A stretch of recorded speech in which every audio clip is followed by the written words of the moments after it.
ప్రపంచవ్యాప్తంగా ఉన్న సినీ అభిమానులందరూ అత్యంత ఆసక్తికరంగా ఎదురు చూస్తున్న చిత్రాలలో హరిహర వీరమల్లు ఒకటి. ఈ చిత్ర విడుదల గురించి జరుగుతున్న ప్రచారాలు, పెరుగుతున్న ఊహాగానాలు నేపథ్యంలో నిర్మాతలు అధికారిక ప్రకటన విడుదల చేశారు.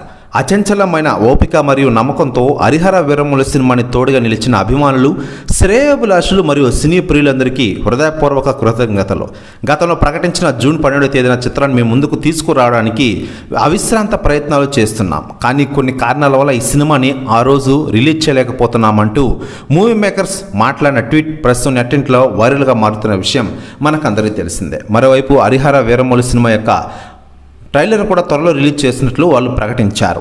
ఇదిలా ఉండగా లేటెస్ట్గా అందుతున్న సమాచారం ప్రకారం హరిహర వీరమల్లు సినిమా ప్రమోషన్ కోసం ఇప్పటికే టాలీవుడ్ సెలబ్రిటీని రంగంలోకి దింపాలని చూస్తూ ఉన్నారట మూవీ మేకర్స్. అందులో భాగంగా హరిహర వీరమల్లు కోసం తాజాగా రంగంలోకి దిగబోతున్నారట టాలీవుడ్ స్టార్ హీరో పవన్ కళ్యాణ్ గారి కొడుకు అకీరానందన్. ఇప్పటికే అకీరానందన్ సినీ ఎంట్రీ గురించి వార్తలు వైరల్ అవుతున్న వేళ ఆయన ప్రస్తుతం హరిహర వీరమల్లు కోసం రంగంలోకి దిగుతూ ఉండడంతో మరోసారి అకీరా ఎంట్రీ ఇస్తే చూడాలని అభిమానులు తెగ వెయిట్ చేస్తూ ఉన్నారు. ఈసారైనా దీనిపై అధికార ప్రకటన వస్తుందా అని అభిమానులు తెగ వెయిట్ చేస్తున్న విషయం మనకందరికీ తెలిసిందే. మరోవైపు పవన్ కళ్యాణ్ గారి విషయానికి వస్తే ప్రస్తుతం ఆంధ్రప్రదేశ్ రాష్ట్ర రాజకీయాల్లో కీలకంగా వ్యవహరిస్తున్న విషయం మనకందరికీ తెలిసిందే.